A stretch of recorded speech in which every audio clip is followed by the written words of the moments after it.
Hello everybody, welcome back to Its Current Year for another quick battle ladder replay. Today on the Bleak Coast Isle map, I am playing the Warriors of Chaos up against the no-named hordes of the Greenskins, or rather the Broken Axe tribe, led by Grom the Paunch. We've got a bit of ground to cover, so we'll just give it a slow play to start with. So for my opponent's force, my opponent has taken a very, very mobile, very wide sort of greenskin build, which I kind of like. So over here on the trees, two Night Goblin Squig Hoppers, the Moonhowler ROR unit of Goblin Riders, two units of Forest Goblin Spear Riders. He's forward deployed this little cheeky little Night Goblin Shaman up here in the woods, who looks like he has taken Itchy Nuisance and the that nasty little magic missile that they have, Vindictive Glare. Great for sniping large targets, which I have actually taken myself. Over here, horrible start for me. I've forward deployed a unit of hounds right in and amongst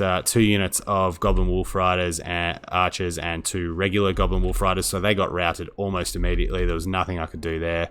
As soon as I it's just one of those moments. As soon as I hit start battle, I knew that they were just not long for this world. Over here we have two units of Orc Boar Biggins, front line of Goblins. So he's taken a very, very cheap, very, very weak front line of Goblins, but with Grom the Paunch nearby, he can buff them up a little bit and keep them in the fight a bit longer, and it gives, I guess, something for his cavalry to sort of just retreat through and charge through and that kind of thing. So, Grom the Paunch has taken the Axe of Grom and his Lucky Banner. Grom can be a really, really tough lord to snipe. He obviously has regeneration and the Lucky Banner and the Axe of Grom, and the Great One is here. Some great combat debuffs. We also have over here, I think he got forgotten about in the deployment, but we've got a Rogue Idol, so another cool choice out on the flank here. He'll be joining the front lines. Over for my own forces, obviously these poor old unit of hounds, we know what's happened to them, but I have taken a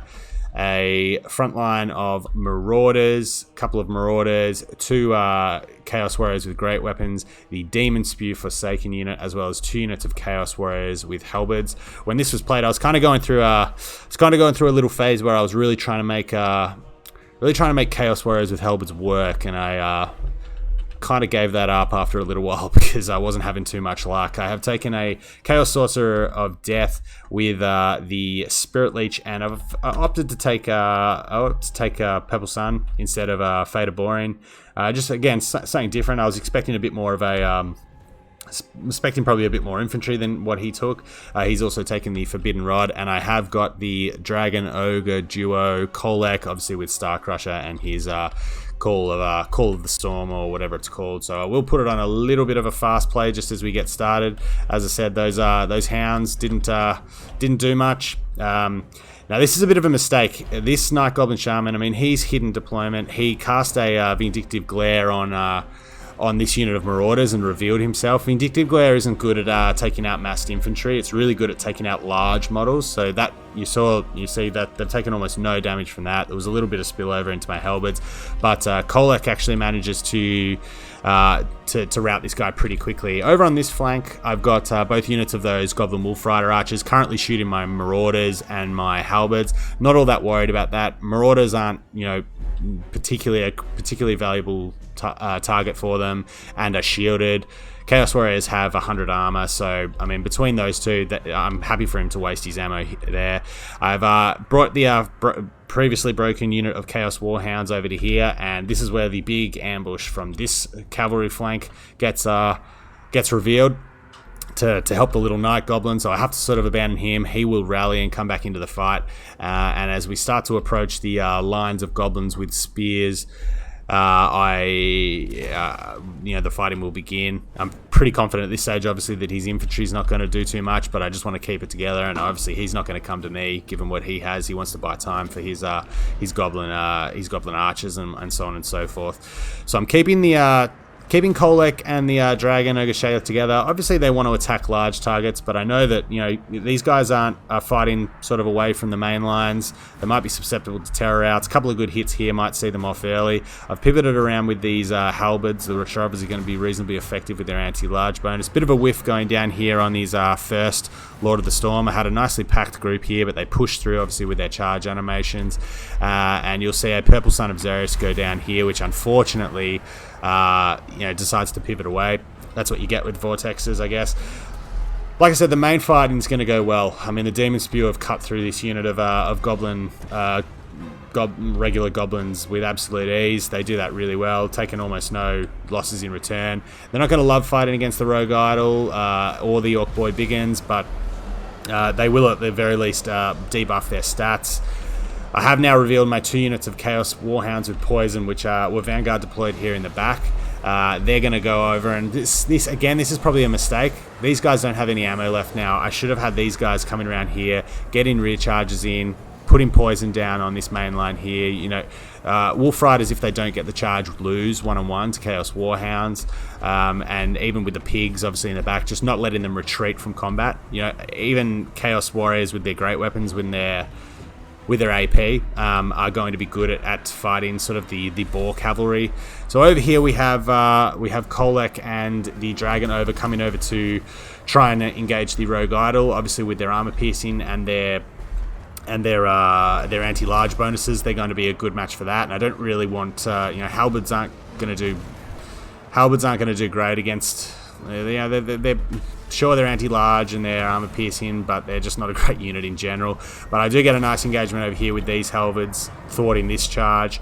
Grom's proving pretty tricky to pin down, and my Deathcaster unfortunately does get a little bit caught here in with the Rogue Idol. I have dropped a couple of one Spirit Leech, I believe, on the Rogue Idol. Spirit Leech on Grom isn't a great target. He tends to just heal through it fairly well. There's going to be I think originally there was a vortex going down here, but it's going to be a headbutt, and it gets a good decent little bit of damage on Kolek, but he has popped Star Crusher as he attempts to work down this Rogue Idol with his buddy the Shaggoth. Again, the infantry is holding up reasonably well. Halberds are going to do well against Orc Boy Biggins. I've got Marauders on the flanks here, just sort of seeing off things like the Goblin Wolf Riders. The armor piercing of the Chaos Warriors and generally just having good stats are going to be good against the Boar Boys. But I'm really relying here on Kolek and the Shaggoth to try and work down Grom and try and work down the Rogue Idol. As you can see here, a bit of a rear charge from my Hounds, who he does when he was trying to pull out with these Boar Boys. That's a better use of the Hounds.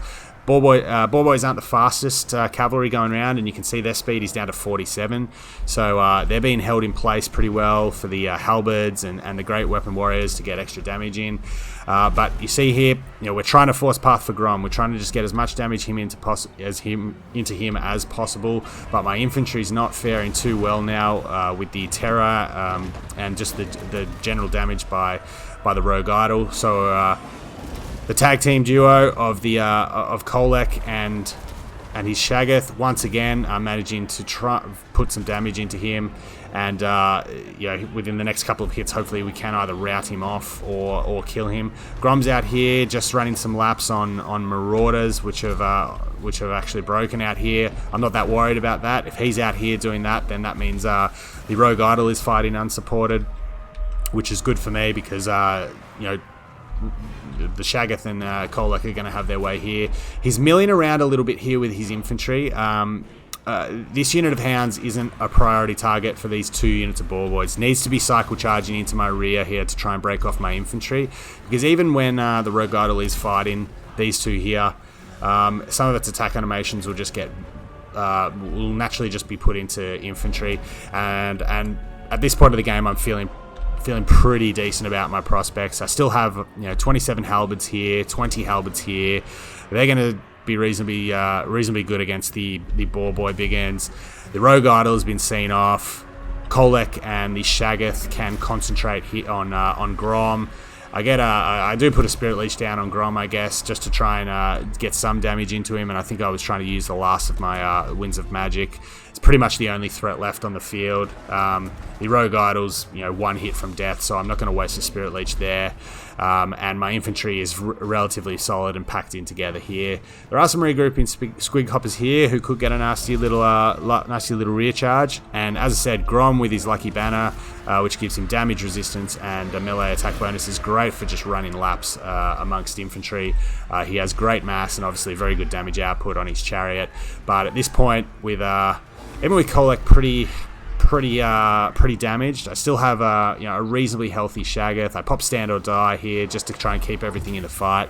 My Deathcaster does get another Spirit Leech down on Grom, who has a lot of his buffs popped, as you can see. Kolek is wavering, and I'm a little bit worried here that maybe that might be a tipping point, but they do manage to get Grom down. The anti-large of the Dragon Ogres and the Armor Piercing do their job as intended, and with that, the battle is won for the Warriors of Chaos. So a pretty Pyrrhic victory. Not much remaining. Pretty cool list, and a pretty cool map for a list like this, with obviously the forward deployment of my opponent. Very wide, very mobile. Probably, as I said, this was. I think I played this game a couple of weeks ago, and it was during a period where I was playing a lot of the Warriors of Chaos, and I was trying to play with their sort of, I guess, mid to high tier infantry a little bit more. So I was trying to sort of get value out of Chaos Warriors with halberds and having mixed results. But I think in this matchup, they actually probably did have a pretty good application. Obviously, with all the anti-large here, granted, not a lot of it's armored besides the Orc Boy Biggins, but an anti-large bonus, obviously, you take it. The Demon Spew got a good initial engagement on a unit of goblins and tore through them pretty quickly, but they just got isolated and worked down, so a good pickup there for my opponent.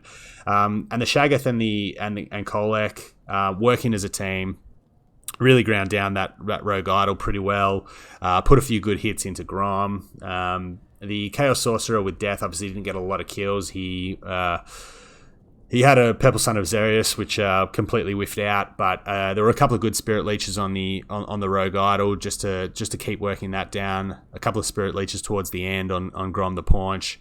Probably got not a lot of kills, but good damage on high profile targets for the Spirit Leech there. So a good game, a nice close game.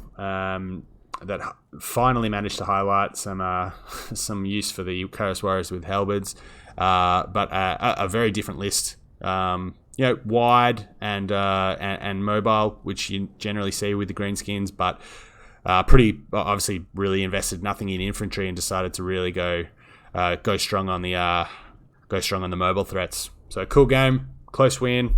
Thank you very much for watching. We'll see you next time.